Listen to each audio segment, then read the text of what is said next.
Today, we are going to talk about how we found, set up, and manage a 5-bedroom house to create passive income and get a free mortgage. But before we get into that, we need to talk a little bit about what house hacking is, because we're going to use that term a lot. House hacking is when you rent out every single bedroom in a home to separate people to increase cash flow of a rental property while you are still living in the house. So just keep that in mind. We'll talk about that a little later in the video, and you can find out how to get a free mortgage too. So this process is not overnight success. Big disclaimer. It took us 8 to 12 months to get this set up, to get this rolling. So don't expect this to be like something you can just snap your fingers and be rich in a month. I don't think we're rich either, but keep that in mind. Yeah, and super shout out to our homies, Chris, Paolo, and Eric. They really did this before us. And so they really served as models as we went through this process and helped us answer a lot of questions along the way.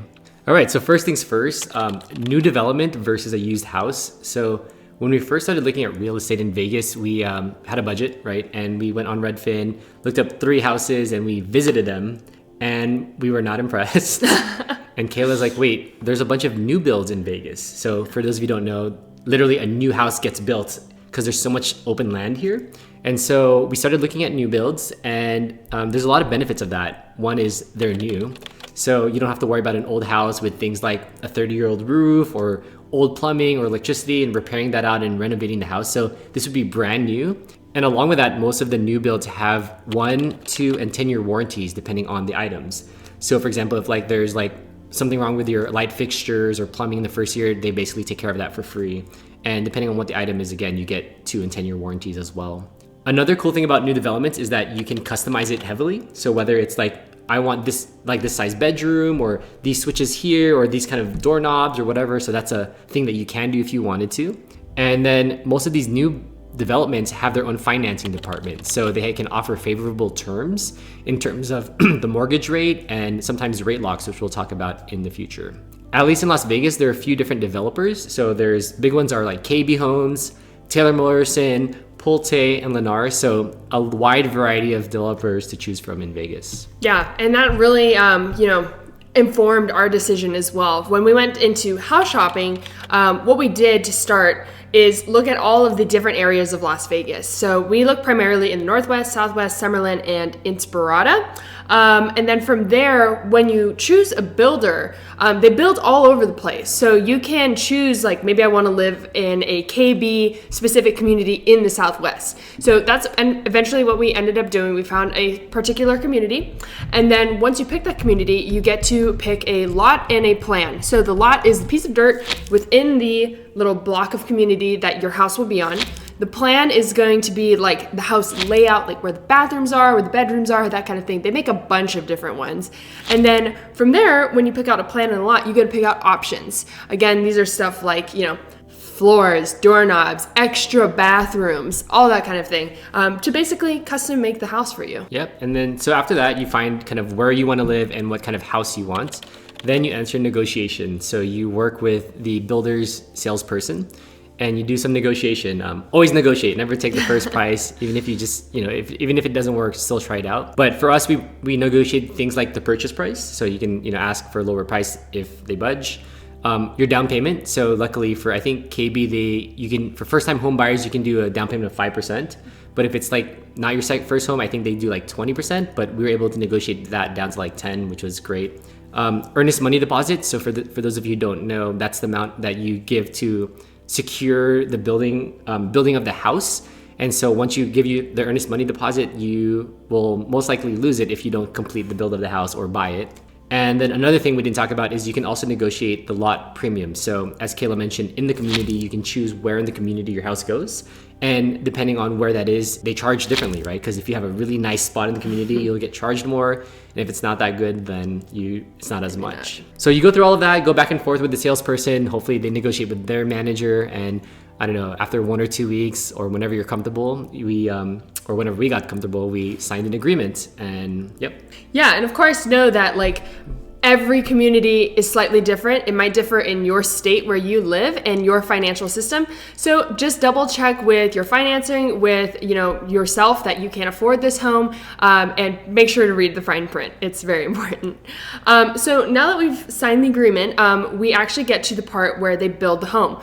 Obviously, this is different if you buy used. The house is already built, so just keep that in mind.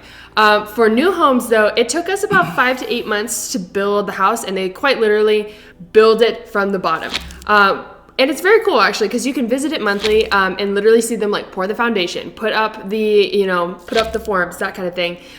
We actually also got a lot of pictures from our salesperson, kind of updating us like, hey, plumbing's going in, that kind of thing. And then what they do about midway through the build, when the framing is up, or like all the wood, we get to do what is called a pre-drywall inspection. Drywall is like the wall, obviously, so once they put drywall up, you can't see. So this is why they do it before that, so you can see the plumbing, electrical, all of the things behind the walls. And then another thing that we recommend is to actually keep in touch with your salesperson throughout this process to kind of understand what the timeline is going to be like throughout the build. Okay, now we enter financing. So around the time when you first sign for the house before it's built, you get in touch with a lender, whether it's your own lender or the developer's lender, and they obviously make sure you're pre-qualified to buy the house. Convenient thing about KB as well is that they had a rate lock for about 6 months, I believe, which is, I've never seen anything else like that. And I think at the time when we were shopping around, rates were kind of starting to rise from 6 to 8%. And so we were able to rate lock for 6 months, something like 5875 or something like that. So that was super cool. Anyway, so that happens around the time you sign for the contract. And then, 5 to 8 months go by, they're building the house. And about 1 month before closing, your lender will contact you again as we're preparing for closing. And at that point, you reevaluate the rates, right? So obviously you have a rate lock, but if rates went down, then you could lock in a lower rates. Or if it went higher, then you get to keep your rate lock. So that was really good. Negotiate that, of course, and then you would pick out the type of loan you want. So traditionally, people have the 30-year fixed mortgage rate, but I liked it to go with the 7.6 ARM, which is an adjustable mortgage rate because of the lower rate. So we'll figure that out after 7 years. Anyway, so you figure that out, you go through closing, and then closing day comes. I believe the day of closing, we met with the superintendent. So they have their whole checklist, and they walk through the house and they show you, that everything's built to spec and that all the lights and plumbing work. You want to make sure you turn on all your faucets, have the hot water running, check all the outlets. And then they will actually tell you like, hey, we're still working on this cabinet, or like this thing still needs a little touch up. So they'll take care of all that usually within the first week. And if it's a little longer, in the first month. So that's really good. So you go through the inspection, you go to escrow to sign the closing documents, and then you come back. And then we got the keys from our salesperson, and immediately we started moving in, I think the day of or the day after. Day of, yeah. It's just so that we don't waste any time here. And it was convenient because we rushed in to the move, and usually they'll do like a last minute cleaning after all of the construction. It was still pretty clean, yes, but we were able to move in first, and then KB came in to clean again for free. Awesome. So that was awesome because then you got rid of all the moving dirt and mess. So yeah. Now we're getting to the point where we actually set up the house for house hacking, which we started with furniture. Of course, we had the kind of decision to make on what furniture we wanted to do. Was it like, did we want to go really expensive and do nice furniture? Did we want to go cheap? Did we want to do something in the middle? We decided to do something on the cheaper end just because we knew that either folks would be bringing in their own furniture, or we didn't necessarily know how they would treat it, so we wanted to make sure we weren't spending a ton of money. The other thing that helped us a lot was we had a lot of furniture from our previous home that we just brought and personally used to furnish this house. We bought it from a lot of different places. We bought it from Home Depot, Amazon, IKEA, and Walmart. Big shout out to Walmart Plus, not sponsored, but they are freaking awesome. It was so convenient for them to just drop everything off, and it was fairly cheap compared to like maybe something like Amazon Prime. So we used that a lot. And then with assembly, we only took about a week to assemble. We chose pretty easy to assemble furniture, so just keep that in mind maybe when you are purchasing your furniture, how difficult it might be to assemble. Another thing that really helped us as well was hiring a TaskRabbit. We're not like the most handy people, so it was really useful to get someone to do like the ceiling fans, the door locks, the cameras, the water softener, and the doorbell. That was super awesome. He came in like an hour, installed everything, and it was great, and we didn't have to worry about that. And then two things that we found out from the boys, Chris and Paulo, again, thank you, was that they actually use a smart door lock. So we bought a Eufy brand smart door lock where basically you can use a fingerprint to unlock the door, which is great for us because then we don't have to worry about making a bunch of extra keys, potentially having tenants lose a bunch of extra keys, and then having to track that down. It just felt a little bit easier and more secure. And then the other thing that we did alongside that was installing Ring doorbells, or Ring cameras, I should say, in addition to the doorbell, around the property to make sure that everyone felt a little bit more safe and secure. Yeah, and I'm super proud of Kayla because with this 5-bedroom, 4-bathroom house, we were able to furnish everything for less than $10,000. Granted, we did bring a bunch of bigger things from the last house, but it wasn't a lot. It was like one refrigerator and like 2 beds maybe. Dining table. Yeah, so but regardless, it's still less than $10,000 to completely furnish this house for 5 bedrooms, which was really impressive to me. All right, so some more tips for helping out with tenants in a 5-bedroom house. Again, there's 5 or 6 people living in here, including ourselves. Labeling, which came in clutch. So there are a bunch of cabinets in the kitchen. So we bought a labeler and painter's tape, and we literally divided the cabinet space and labeled it by room. So everyone has their own cabinet space here. In addition, we labeled the pantry, so everyone has their own shelf on the pantry. And then another thing, because one refrigerator is not enough for 5 or 6 people, we bought a second refrigerator. Yes. So we have 2 refrigerators, which seems to be enough for 5 or 6 people. Again, mentioned earlier, huge benefit of ordering stuff online with Amazon and Walmart Plus, mostly because it's a huge time saver and effort saver. Like imagine having to if you don't have a truck, getting a truck, driving to a store, shopping around, putting those things in your cart, checking out, putting it back into your car, driving back to the house, unloading them, versus when you use Amazon and Walmart Plus, you just order online and boop, there it comes straight to your door. Yeah, can I just add something onto that as well? A lot of people that I've seen videos say is like, oh, look at like OfferUp or Facebook Marketplace or Craigslist. We considered that too because there's a lot of cheap furniture there, but the cost and time of having to drive out to meet somebody in some random neighborhood to pick up the furniture, to negotiate the price, it is a lot of added time, even to do that, like cheaper furniture sourcing. And with Walmart Plus, we found a lot of really good deals. So take the time to, dig through it. There's a lot of great filters on there, and you can find stuff that's just as cheap on Walmart that's brand new as on Craigslist or OfferUp or Facebook Marketplace. All right, so now we move on to listing. Again, at this point, we bought the house, we moved in, we furnished it, and now we're ready to list. Something that we invested in is a photographer. Of course, you could just do this with yourself on your iPhone and watch some videos, but I feel like $100 wasn't a lot of money. This person we met at the last house, and it's all set up. She comes in, like within 30 minutes, she has her tripod, she has the camera settings. She's done this for a bunch of other houses before, so she knows what to look for, the angles.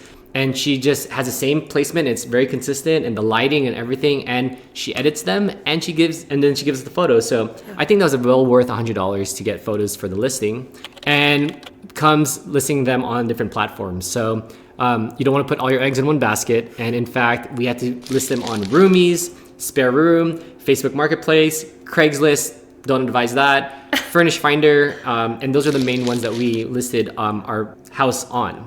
And so that takes a lot of time, but once you have one set of kind of description and photos, then you basically just copy paste for the most parts. And sometimes it is worth spending for like the boost for different platforms so that you can get your ads up, right? Small cost for not losing the rent for every month. Okay, so moving on to screening the tenants. Again, a lot of work, but I think as Chris and Paulo said, once you get it stabilized, it's a lot of work in the front, but then at the end, hopefully it starts to get easier. All right, so screening tenants. Like how we do with our job interviews, we actually use different messaging platforms. And so we use a plugin called Text Blaze. Again, it's like shortcuts for responses that we constantly say. So that was very, very helpful. We basically answer messages and have the potential tenants reply on the platforms first. And then after they pass those screening questions, we do a FaceTime so we can get the vibes over virtual. And then if they pass that filter, we invite them over for an in-person tour of the house. So they can see the house, we can meet them, they can meet us, we can get the vibes and all of those type of things. Assuming that goes well, we then do a background and credit check. So we use things like Apply Connect, or Bigger Pockets also has one. you basically, the potential tenant just pays $30 and then they fill out a short application and then it runs a security and credit check. So then you have that as a landlord for reference. And then logistically, of course, we had a lease, kind of find a lease online, tailor it per your own house. And then we used a mechanism to sign online. We use smallpdf.com. Basically, once you have a PDF that you both agree on with your tenant, you can shoot them this via small PDF, which will email them. They can sign it digitally, you can sign it digitally, and you both have a signed lease. In terms of rent, we encourage everyone to use Zelle, at least for our part. So that's all going to our business bank account and it's all in one place. It's not coming from like Venmo or PayPal or whatever. So try to get everyone onto one platform, i.e. we use Zelle. And the way deposits work is we ask for 1 month as a deposit to hold the room. And then we ask them to send the first month rent a few days before they move in. Okay, now that everyone's got the lease signed and rent has been paid, we get into property management. So we did not hire a property management company for this particular house because we live here. So we were able to do a little bit of property management on our own. Of course, you can decide what is best for your situation if you want to hire somebody or if you want to do it yourself. Something that really helped us though with our property management is creating a house rules slide. So this is like a guide that you maybe get when you go to an Airbnb, basically telling people, what the Wi-Fi is, where the mailbox key is, and the mailbox, how to park on the street or wherever, how many guests they can have, things like that, just to keep them informed. Of course, we include like rules like please, observe quiet times or, take the trash out these days. That kind of thing, just so that people don't have to worry about asking a bunch of questions. And then the second part is stabilizing. So every house will be different because every house has different tenants. And this is something that I don't think we've even perfected yet, but these are some of the things that we've learned in terms of stabilizing the home. Is number one is communication with tenants. We created a group chat basically through our text messages to be able to talk to all the tenants, be able to go, hey, maybe someone left a dish out or, maybe a cleaner is coming someday. And then what we've actually noticed is if there's an individual complaint for, maybe something about the house or another housemate, to have them do that individually with us to message that. And then the other thing that we've kind of noticed or implemented is having a cleaner come in, once a quarter to clean the common areas and the bathrooms, just to make sure that, the cleaning isn't falling all onto one person and that the house stays clean. Okay, and some final considerations for house hacking. You always want to protect your own assets. So after we got the house all stabilized, we filed a quit claim deed, which basically transferred over the title of the house from our personal names to our business. So we encourage you to do that.